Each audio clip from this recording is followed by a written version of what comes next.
നമ്മൾ ഡ്രമ്മിൽ വെക്കുമ്പോൾ ഇതുപോലെ വലിയ പ്ലാന്റുകൾ, അതായത് നല്ല വലുതായിട്ട് വളർത്തിയ പ്ലാന്റുകൾ ഡ്രമ്മിൽ വെച്ച് കഴിഞ്ഞ് കഴിഞ്ഞാൽ നല്ല ഗ്രോത്ത് കിട്ടും. കുഞ്ഞു പ്ലാന്റ് കൊണ്ട് വെച്ച് കഴിഞ്ഞാൽ നമുക്ക് ഇത് നല്ല ഗ്രോത്ത് കിട്ടും. ഇത് കണ്ട ഈ ഒരു വലിയ പ്ലാന്റിൽ നിൽക്കാൻ ഈ ബാഗ് തന്നെ, ഈ പോളി ബാഗ് തന്നെ ധാരാളം.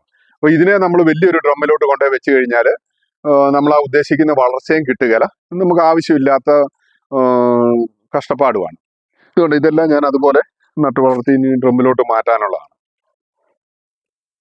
ഇതൊക്കെ ഇനി ഡ്രമ്മിലോട്ട് മാറ്റി കഴിഞ്ഞ് കഴിഞ്ഞാൽ പെട്ടെന്ന് തന്നെ വളരെ ഫാസ്റ്റ് ആയിട്ട് നല്ല ഗ്രോത്ത് നമുക്ക് കിട്ടും. അതുകൊണ്ട് നമുക്കിപ്പോൾ ഈസി പോട്ടിലായതുകൊണ്ട് ഇത്രയും വലിയ പ്ലാന്റ് ആണെങ്കിലും നമുക്ക് ഈസി ആയിട്ട് തന്നെ ഉണ്ടോ പൊക്കിയെടുക്കാം. അതായത് ഇതും കവർ ഊരി എടുത്തിട്ട് അടുത്ത ചട്ടിയിലോട്ട് മാറ്റാൻ പറ്റും. ഇത് നിറയെ റൂട്ടായതുകൊണ്ട് നമുക്കിങ്ങനെ പൊക്കിയെടുക്കാൻ പറ്റുന്നത്. അത് നല്ല ഹെൽത്തി റൂട്ട് ഉണ്ടെങ്കിൽ നല്ല ഹെൽത്തി ആയിട്ടുള്ള പ്ലാന്റ്